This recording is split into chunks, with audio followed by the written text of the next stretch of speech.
السلام علیکم ورحمۃ اللہ وبرکاتہ۔ بسم اللہ الرحمن الرحیم، نحمدہ ونصلی ونسلم علی رسولہ الکریم، اما بعد۔ آج کے مضمون میں مسجد کے ماحول میں جو باہم آداب ہیں، احترام، تعظیم، تکریم کے معاملات ہیں، اس سلسلے میں گفتگو کریں گے، کیونکہ ماہ مبارک چل رہا ہے اور مسجد میں الحمدللہ مسلمانوں کی کثیر تعداد ہر جگہ موجود ہوتی ہے، تو کچھ آداب ایسے ہیں کہ ہم وہ ایک دوسرے سے شیئر بھی کریں اور بڑے پیار اور محبت سے ہم جو ہے ایک دوسرے کو بتائیں بھی۔ کوئی ایسا سلسلہ اگر پیش آئے تو موقع مناسب دیکھتے ہوئے، مناسب انداز میں، مناسب رویہ رکھتے ہوئے ہم بات جو ہے آگے پہنچائیں بھی۔ اور جو حضرات مساجد میں ائمہ کرام ہیں، علماء کرام ہیں، وہ اکثر و بیشتر ان چیزوں کی طرف توجہ بھی دلاتے ہیں اور مزید بھی دلانی چاہیے۔ جیسے مثلا کوئی آدمی نماز پڑھنے کے لیے جب پہنچا اور مسجد میں لوگ پہلے سے موجود ہیں، اگر مناسب طریقے سے آگے بڑھنے کی گنجائش ہو اور جگہ نظر آ رہی ہو، پھر تو اجازت ہے کہ بھی آگے جگہ نظر آ رہی ہے اور آپ مناسب طریقے سے جا رہے ہیں تو ٹھیک ہے۔ لیکن افراد بیٹھے ہوئے اور آپ نے یہ سوچا کہ بھئی میں بیچ میں کہیں بیٹھ جاؤں گا، جیسی جماعت کھڑی ہونے لگے گی تو اس وقت مجھے جگہ ملے گی، تو یہ چیز ناپسندیدہ ہے، بلکہ بہت زیادہ ناپسندیدہ ہے۔ جمعے کے مضامین میں ایک روایت تو اتنی سخت بیان ہوئی ہے جناب رسول اللہ صلی اللہ تعالی وسلم کے ارشادات میں، جس کا مضمون اور مفہوم ہے کہ جو شخص بھی نمازیوں کے کندھے پھلانگتا ہوا آگے آئے گا تو قیامت میں اسے جہنم پر پل بنا دیا جائے گا۔ یہ سخت وعیدیں بھی بیان ہوئی ہیں۔ اور اسی طرح سے جناب رسول اللہ صلی اللہ تعالی وسلم نے دونوں جانب سے لوگوں کو تعلیم دی ہے اور آداب سکھائے ہیں کہ آنے والا کیا کرے اور جو پہلے سے موجود ہیں وہ کیا کریں۔ مثلا ایک مرتبہ آپ صلی اللہ تعالی علیہ وسلم صف میں پہلے سے موجود تھے، تشریف فرما تھے، ایک صحابی آئے، جگہ آپ کے برابر میں موجود تھی، جب وہ پہنچے تو آپ باضابطہ طور پہ ان کے لیے جگہ بنانے کے لیے ہلے اور ان کو جگہ دینے لگے، تو وہ صحابی کہنے لگے یا رسول اللہ آپ کیوں زحمت فرما رہے ہیں، جگہ تو موجود ہے،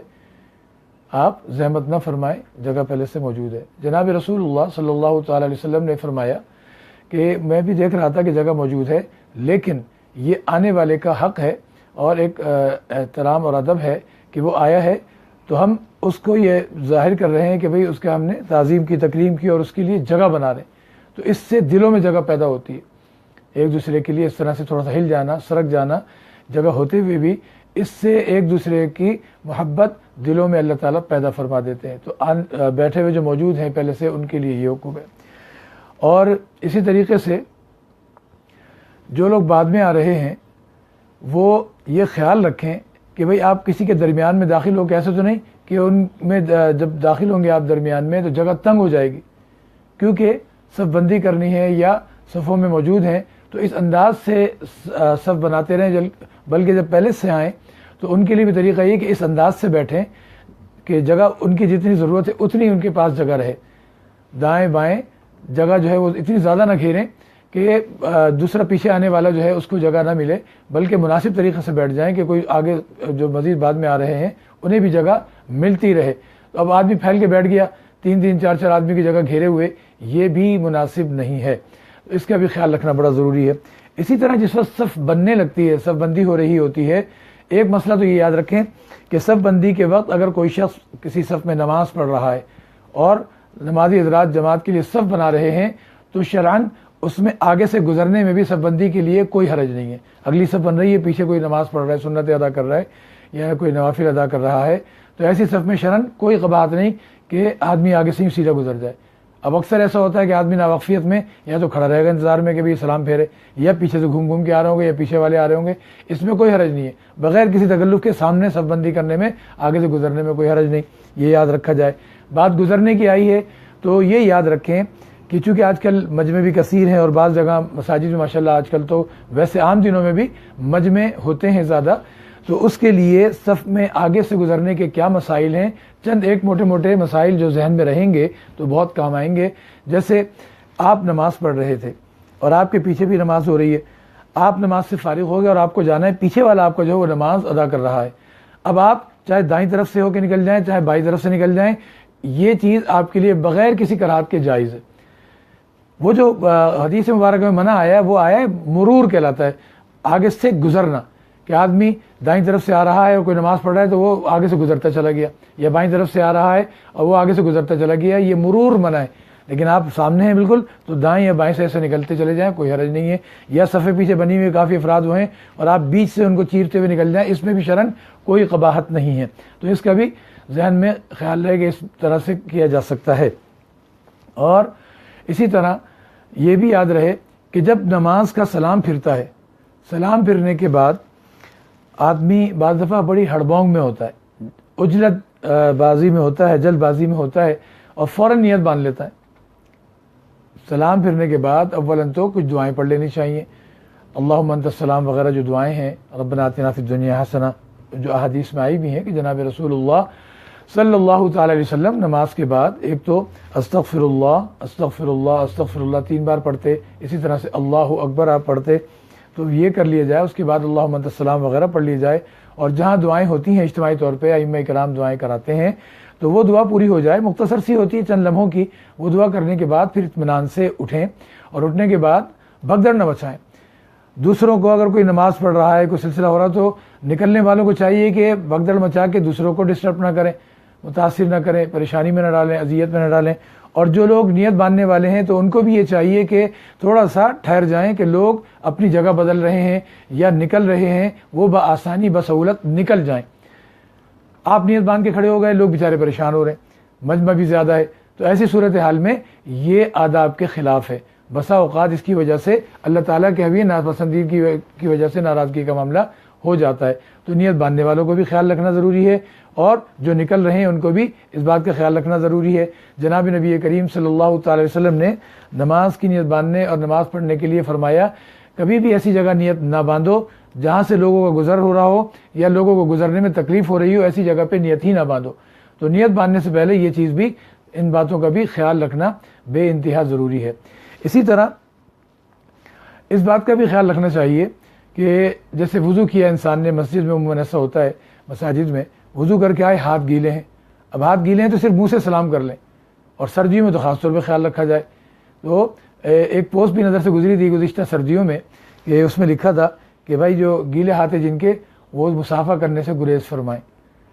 تو بعض دفعہ ایسا ہوتا ہے کہ انسان کو خیال نہیں ہوتا، جب ہاتھ گیلے ہیں نا تو صرف منہ سے ہی سلام کر لیا جائے، یا کم از کم ہاتھ خشک ہوں، خشک کر لی جائیں، تو پھر اس کا بھی خیال رکھنا مناسب ہے۔ سامنے والے کو ظاہر کراہیت محسوس ہوتی ہے، یا بیچارہ وہ تو اپنے تیاری میں ایسے آیا ہے، آپ نے اس کے ہاتھ گیلے کر دیے، تو اس کا بھی خیال رکھنا بڑا ضروری ہے کہ وضو کر کے اگر آپ آئیں اور آپ کے ہاتھ گیلے ہیں تو آپ منہ سے ہی سلام کر کے کہہ دیں میرے ہاتھ ذرا گیلے ہیں، ایسے سلام کر لیا جائے، تو یہ مناسب ہے۔ اس کے علاوہ فضیلتوں کے اعتبار سے ایک مطلب نماز کی جو ہے جماعت کھڑی ہو رہی ہے اور صف بندی ہو رہی ہے، ایک شخص آگے بڑھا صف میں شامل ہونے کے لیے، صف میں شامل ہونے کے لیے آگے بڑھا، اب آگے خاص جگہ نہیں تھی، وہ بیچارہ بے خیالی میں آگے بڑھ گیا، کبھی کبھی ایسا ہو جاتا ہے۔ تو علامہ انور شاہ کشمیری رحمۃ اللہ علیہ نے اسی ضمن میں فضیلت بیان فرماتے ہوئے بہت بڑی فضیلت بیان کی ہے۔ وہ فضیلت اگر ہمارے ذہن میں آ جائے تو ایک بہت بڑا مسئلہ بھی حل ہو سکتا ہے، اس کو ہمیں اپنا زندگی کا ایک اصول بنا سکتے ہیں۔ یعنی سب بندی کے علاوہ بھی ہم زندگی میں اس کو کس طرح اصول بنا سکتے ہیں کہ ہم ہر چیز میں دوسروں کو ترجیح دیں، دوسروں کی ضرورت کو ترجیح دیں، دوسروں کی عزت نفس کو ترجیح دیں۔ تو اس دوسرے کی عزت نفس کو، دوسروں کی جو نا مطلب راحت کا خیال رکھنے کو ترجیح دینا، یہ اللہ تعالیٰ کے بڑا مقام رکھتا ہے۔ علامہ انور شاہ کشمیری رحمۃ اللہ علیہ فرماتے ہیں کہ سب بندی ہو رہی ہے اور ایک شخص آگے بڑھنے لگا، لیکن آگے جگہ نہیں تھی۔ جو آگے پہلے سے شخص موجود تھا، اگر اس نے اپنی جگہ چھوڑی، اس کو جگہ دی، وہ خود پیچھے ہو گیا، پیچھے چلا گیا۔ ایک تو اس کی عزت نفس کا معاملہ ہو گیا کہ اس کو شرمندگی سے بچا لیا۔ آپ اگر پیچھے آ رہے ہیں تو آپ کے لیے شرمندگی نہیں ہو رہی، بلکہ ایک اعزاز اور فخر کی بات ہے کہ یار دیکھو مسلمان ایسے ہوتے ہیں کہ ایک دوسرے کا اتنا خیال رکھتے ہیں۔ تو علامہ انور شاہ کشمیری رحمۃ اللہ علیہ فرماتے ہیں صرف اس رویے سے، اس برتاؤ سے اپنے مسلمان بھائی کے ساتھ کہ بھائی وہ آگے بڑھا اور جگہ نہیں تھی، آپ نے اپنی جگہ چھوڑ دی، اپنا حق چھوڑ دیا، اگلی صفحے کوئی سی بھی صفحے اس کو چھوڑ کے آپ پیچھے ہٹے اور اس کو جگہ دے دی اپنی، تو فرمایا 40 دن تکبیر اولیٰ کے ساتھ نماز پڑھنے کا ثواب ملے گا۔ تو یہ ایک دوسرے کا خیال رکھنا، اس میں بہت بڑا اجر و ثواب مل جاتا ہے۔ عموماً ہم جو ہے غصے میں آ جاتے ہیں کہ بھائی یہ کیا طریقہ ہے، اگر جو نا نماز میں جلدی آنے کا شوق ہے تو آگے بڑھنے کا شوق ہے تو پہلے آیا کرو، جلدی آیا کرو، اس طرح غصہ دکھاتے ہیں اور ایک طرح کا احسان جتلاتے ہیں کہ بھائی ہم بڑے جلدی آنے والے ہیں اور ہم پہلے آنے والے ہیں۔ تو یہ رویہ اچھا نہیں ہے، یہ رویہ صحیح نہیں ہے۔ آداب کے بھی خلاف ہے. اس کے برعکس اللہ رسول کو جو رویہ پسند ہے, جو برتاؤ پسند ہے باہمی, وہ یہ پسند ہے کہ ایک دوسرے کو ترجیح دے رہے ہیں, ایک دوسرے کو آگے بڑھا رہے ہیں. تو اس طرح سے یہ چیز تو اللہ تعالیٰ کے بہت پسندیدہ ہے. وہ آپ نے مختلف چیزیں بازی سامنے آتی ہیں نا کہ انسان ایک دوسرے کو آگے بڑھا رہا ہے, ایک دوسرے کا ساتھ تعاون کر رہا ہے. تو یہ ایک مثال میں نے دیکھی کہ ایک مقام پر وہاں انہوں نے بہت سے بلون جو ہے لیے اور کچھ افراد کو چنا 25-30 اور ان کو جو ہے وہ بلون ہوا بھر کے دے دیے اور ایک ایک مارکر دیا. مارکر دے کے کہا کہ بھائی سب اپنے اپنے نام اس پر لکھ لیں, سب اپنے اپنے نام اس پر لکھ لیں. نام لکھوانے کے بعد وہ سارے کے سارے ایک کمرے میں بلون جو ہے نا سب سے کہا کہ اس میں ڈال دیجیے. جب سب نے وہ بلون اور غبارے وہاں ڈال دیے تو اس کے بعد ان سے کہا کہ بھائی سب اپنے اپنے نام کا بلون اور غبارہ جو ہے وہ اپنے اپنے نام کا لے کر حاضر ہوں, سب اپنے اپنے نام کو نکال لیں بلون. اب جب ان کو اس طریقے سے کہہ کے چھوڑا تو ہر شخص جو تھا وہ ہڑبونگ میں بھاگ دوڑ مچا رہا ہے. نتیجہ یہ نکلا کہ جب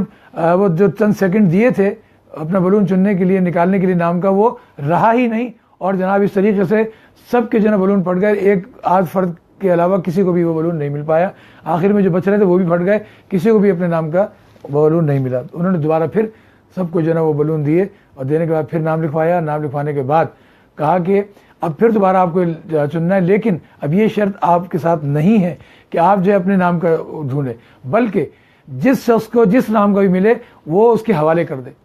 جب یہ بات ہوئی اور سارے کے سارے جب اس کمرے میں داخل ہوئے, جس کے ہاتھ میں جس نام کا بھی آیا اس نے اعلان کر کے اس کو دیا. چند سیکنڈ میں جو ٹائم دیا تھا اس سے بھی بہت پہلے سب کے بلون اپنے پاس سلامت تھے اور کوئی ہڑبونگ بھی نہیں ہوا اور سارے کے سارے اس میں کامیاب ہو گئے.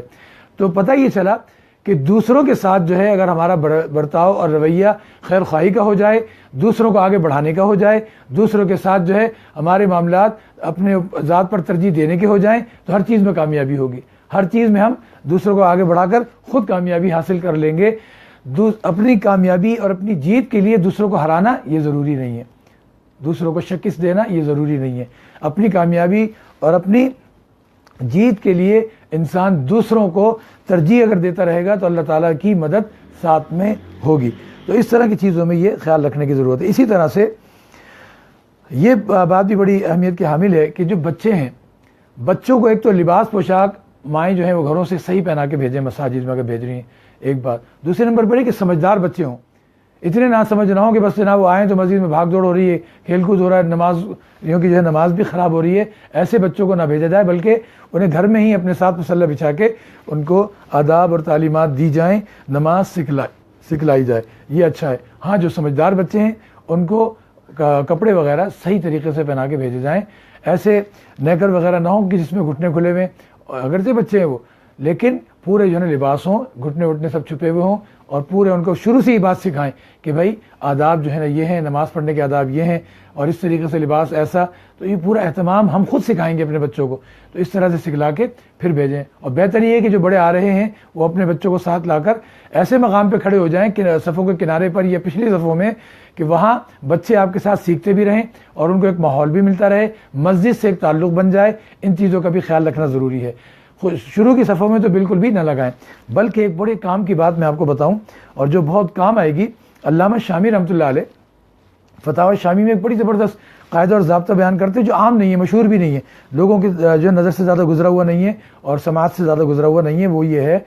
علامہ شامی رحمۃ اللہ علیہ نے فرمایا کہ جو بچے ہوتے ہیں, جو سمجھدار ہوتے ہیں, جو اپنے اچھی برے کی تمیز بھی کر لیتے ہیں اور پاکی ناپاکی کا بھی خیال رکھ لیتے ہیں, تو ایسے بچوں کو مسجد میں لایا جائے باقاعدہ. اور لانے کے ساتھ ساتھ فرمایا کہ ان کو صفوں کے بیچ میں کھڑا کر لیں. شروع کی صفوں میں نہ کھڑا کریں, خاص طور پہ پہلی صف میں, جو پیچھے کی صفیں ہیں ان میں درمیان میں لگا لیے جائے. علامہ شامی رحمۃ اللہ علیہ فرماتے ہیں اس کے چند فوائد ہیں. ایک فائدہ یہ ہے کہ وہ سیکھیں گے. دوسرا فائدہ ہے کہ وہ مسجد میں آنے کی ان کی عادت پڑے گی. تیسرا فائدہ ہے کہ جب آپ بیچ میں ان کو اپنے ساتھ کھڑا کریں گے تو بچے آپس میں مل کر شور شرابہ, کھیل کود اس سے بچ جائیں گے. تو یہ قاعدے ضابطے بھی بڑے زبردست ہیں, تو ان کا بھی خیال رکھا جائے. اچھا, اس کے ساتھ ساتھ اس بات کا بھی اگر خیال رکھ لیا جائے کہ جو حضرات جن کی گھٹنوں میں تکلیف ہے, جو کھڑے ہو کے یا بیٹھ کے نماز نہیں پڑھ پاتے, یا جو ہے نا سجدے رکوع کی وجہ سے انہیں کرسی پہ بیٹھنا پڑتا ہے, بہترین بات تو یہ ہے جو پرانی اور قدیم چلی آ رہی ہے, جو صحابہ کرام میں بھی ہم نے جو پڑھی ہے کتابوں میں, کتب حدیث میں موجود ہیں, جیسے حضرت عبداللہ ابن عمر وغیرہ حضرات ان کے بارے میں ہے, بعض بڑے حضرات کہ جب عمر ہو گئی اور ضعیفی بڑھ گئی اور جسم بھی بھاری ہو گیا، اب کھڑا ہونا بھی مشکل ہوتا تھا، گھٹنوں کے کچھ مسائل ہیں، جوڑوں کے کچھ مسائل ہیں، تو ایسی صورت میں آپ بیٹھ جاتے تھے، زمین پہ بیٹھ جاتے تھے اور آلتی پالتی مار کے، جس کو 4 زانو بولتے ہیں، 4 زانو بیٹھ کے آرام سے زمین پر بیٹھ کے نماز پڑھ لیتے تھے۔ تو سب سے بہترین طریقہ تو یہی ہے کہ اس طرح سے کر لے۔ اب اگر اس میں بھی کوئی دشواری ایسی ہے اور کرسی پہ بیٹھ کے پڑھنا بھی چاہ رہے ہیں تو اس میں ہمارے مفتیان کرام کے مسائل جو انہوں نے بیان کیے ہیں تو وہ فتوے تو بڑے سخت ہیں، بڑے شدید ہیں، تو ان کو بھی پیش نظر رکھا جائے۔ تو یہ چیز اگر ہو بھی رہی ہے تو پھر یہی خیال رکھا جائے کہ کناروں پر بیٹھ جائیں، درمیان میں نہ بیٹھیں۔ اب کرسی میں بہت سے حضرات کا یہ ہے کہ کرسی پہ بیٹھنا بھی ہے، پھر ان کو جگہ بھی پسند کی چاہیے کہ جناب ادھر جو ہے پنکھا لگا ہوا ہے اور ادھر ہوا صحیح آتی ہے، ادھر یہ ہوتا ہے۔ اب وہ اپنی تو دیکھ رہے ہیں ضرورت اور اپنی راحت تو دیکھ رہے ہیں، لیکن اس کے مقابلے میں جو دوسرے لوگ ہیں ان کی راحت کا ان کو اندازہ نہیں ہوتا، خیال نہیں ہوتا۔ ایک بات ہمارے ذہن میں ہمیشہ رہنی چاہیے کہ ہم جہاں کہیں بھی ہوں تو حضور علیہ السلام کا یہ ارشاد پیش نظر رہنا چاہیے کہ اپنے مومن مسلمان بھائی کے لیے وہی چیز پسند کرو جو اپنے لیے پسند کرتے ہو۔ تو ہر چیز میں، ہر بات میں، ہر معاملے میں جس چیز سے ہمیں تکلیف ہوتی ہے تو وہ کام ہم نہ کریں کہ جس سے دوسروں کو تکلیف پہنچے، ہر وہ کام کریں جو دوسروں کی راحت کا سامان ہو۔ تو ہم جو اپنے لیے پسند کرتے ہیں، جو ہمیں اپنے لیے بات پسند ہے، جو ہمیں اپنے لیے کام پسند ہے، جو ہمیں اپنے لیے رویہ پسند ہے، جو اپنے ساتھ برتاؤ پسند ہے، وہی برتاؤ ہر چیز میں، چاہے وہ مسجد کا معاملہ ہو، گھر کا معاملہ ہو، گفتگو کا معاملہ ہو، کسی کے ساتھ جو ہے کسی معاملے میں کوئی سلسلہ کرنے کا معاملہ ہو، تمام چیزوں میں یہ قاعدہ یاد رکھا جائے کہ دوسروں کے لیے بھی وہی چیز پسند کریں جو ہم اپنے لیے پسند کرتے ہیں۔ تو پھر اس چیز میں ہم دوسروں کو راحت پہنچائیں گے، راحت رسانی کا سبب بنیں گے، ایذا رسانی سے بچ پائیں گے کہ دوسروں کو ایذا رسانی پہنچانا یہ اللہ تعالیٰ کو بالکل پسند نہیں ہے۔ تو اس حوالے سے بھی خیال رکھا جائے کہ کرسیوں پر جو نمازوں کے سلسلے ہیں تو بہتر تو یہی ہے کہ زمین پر بیٹھنے کا معمول رکھا جائے، اس سے بڑا فائدہ بھی ہے اور ایک دیسی چیز ہے، اصلی اور خالص چیز ہے، تو اس کو اختیار کر لینے میں کوئی حرج و قباحت نہیں ہے۔ بہرحال ہم اس پہ کوئی قدغن نہیں لگاتے چونکہ مفتیان کرام بھی جو شرائط ہیں اس کے ساتھ جو ہے نا اجازت دے رہے ہیں، تو بہرحال اس کا بھی خیال رکھنا ضروری ہے۔ تو اس طرح کی چیزوں میں کافی خیال رکھ کر اگر چلیں تو بہت زیادہ فائدہ ہوگا۔ اچھا، ایک اور اہم بات جو بتانا چاہ رہا ہوں وہ یہ، کبھی ہم نماز پڑھ رہے ہیں، کسی کی ضرورت ایسی ہوئی ہے، کوئی معاملہ ایسا ہوا کہ درمیان میں گیپ آ گیا۔ اب اگر ہم جماعت سے نماز پڑھ رہے ہیں تو ایسی صورت میں سب بنی ہوئی ہے تو اس وقت سب بنانے کا بھی طریقہ ہے کہ امام کے پیچھے سے سب بنائی جائے، کہ جو اگلی سب بنانے کی ضرورت پیش آ رہی تو امام کے پیچھے سے وہیں سے بنائیں، دائیں بائیں آگے جو بھی آتا جائے اس طریقے سے لگتے جائیں ترتیب بار۔ اب اگر کہیں گیپ آ گیا کسی بھی وجہ سے تو دائیں والے جو ہیں وہ اپنے یعنی رائٹ سائڈ والے لیفٹ سائڈ کی طرف بڑھیں، اور جو رائٹ سائڈ پہ صف میں کھڑے ہوئے ہیں اگر گیپ آیا تو اپنے رائٹ سائڈ پر بڑھ کر یعنی درمیان کی طرف کو بڑھ کے آہستگی سے دھیرے دھیرے قدم بڑھا کے صف کو پور کر لیں۔ اور اگر کبھی پیچھے ہیں اور آگے صف خالی ہوئی ہے تو اس کا بھی طریقہ ہے کہ آہستہ آہستہ گھسٹتے ہوئے سے انداز میں اگلا حصہ جو ہے وہ صف میں جو خالی ہوا ہے کسی وجہ سے اس کو پر کر دیں۔ تراویح میں عموماً پیش آتا ہے۔ اور اسی طرح تراویح میں لوگ پیچھے جو ہے نا بہت گیپ چھوڑ کے کھڑے ہو جاتے ہیں ہوا کے چکر میں، ٹھنڈک کے چکر میں۔ آج کل گرمیاں ہیں زیادہ تو ہمارے یہاں کراچی میں خاص طور پہ، تو یہاں کے حساب سے بتا رہا ہوں، اور دیگر جگہوں پہ تو ماشاء اللہ کہیں کچھ ہے کہیں کچھ ہے، دیگر ممالک کے اپنے اپنے حساب ہیں، تو کہیں اگر ایسا معاملہ ہے تو وہاں بھی ہوا کے چکر میں صفوں میں گیپ نہ دیں۔ حضور نے فرمایا کہ صف بندی میں اگر تم اہتمام کرو گے، صفیں اپنی صحیح جوڑ لو گے تو اللہ تعالیٰ تمہارے دلوں کو جوڑ دیں گے۔ صفوں میں گیپ ہوگا تو دلوں میں جو ہے فرق آئے گا۔ اور اسی طریقے سے صف بندی میں بھی یہ خیال رکھا جائے کہ ایک دم تنگ ہو کے کھڑے نہ ہوں، مناسب طریقے سے جس میں آپ کو صف میں آرام سکون سے نماز پوری کر سکے۔ اب لوگ جو ہے نا دبا کے صف جو ہے نا ایک دوسرے کے ساتھ اتنے مل جاتے ہیں کہ نماز پڑھنا مشکل ہو جاتی ہے، ٹیڑھے میڑھے ہو کے پڑھ رہے ہیں، نہیں، سکون سے راحت سے یکسوئی کے ساتھ جو چیز آپ کی یکسوئی متاثر کرے ایسی کوئی چیز نہ کریں، ان تمام چیزوں سے اعتراض کریں۔ اس کے ساتھ ساتھ ایک بات کا یہ بھی خیال رکھیں، میں بات کو مکمل کروں آج کی، کہ ہر ایک ہمارے اپنے اپنے مکتبی فکر ہیں، سب اپنے مکتبی فکر پہ عمل کریں اور بالکل آزادی سے کریں، بالکل آزادی سے کریں، اپنے اپنے مکتبی فکر کو سینے سے لگا کے رکھیں۔ اس میں جب دوسرے مکتبی فکر کا کوئی ہمارا بھائی ہے، یہ سب ہماری برادریاں ہیں، ہم بھائی ہیں آپس میں، جس طرح ہماری جو قومی سطح پہ سلسلے ہوتے ہیں، برادریاں ہوتی ہیں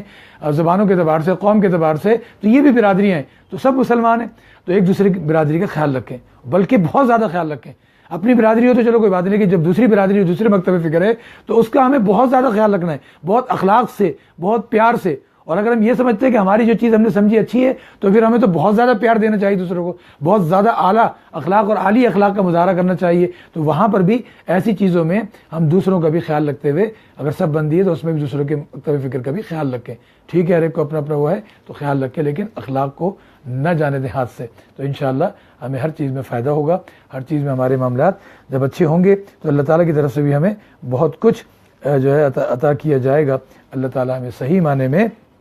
عمل کرنے کی توفیق عطا فرمائے. اللہ تعالیٰ ہماری کمی کوتاہیاں معاف فرمائے. مساجد کے ماحول میں بھی جب ہم آئیں اور جائیں تو وہاں پر لوگوں کے دلوں میں محبت ہو، عزت ہو، اور اسی طریقے سے دیگر معاملات میں بھی کہیں پر بھی ہم ہوں تو برتاؤ اور رویہ اخلاق کے معیار پر بہترین سے بہترین ہو تو انشاءاللہ اللہ تعالیٰ کی ایسے مقبولیت ملے گی. اللہ تعالیٰ ہماری کمی کوتاہیاں دور فرما کے ہمیں معاف فرمائے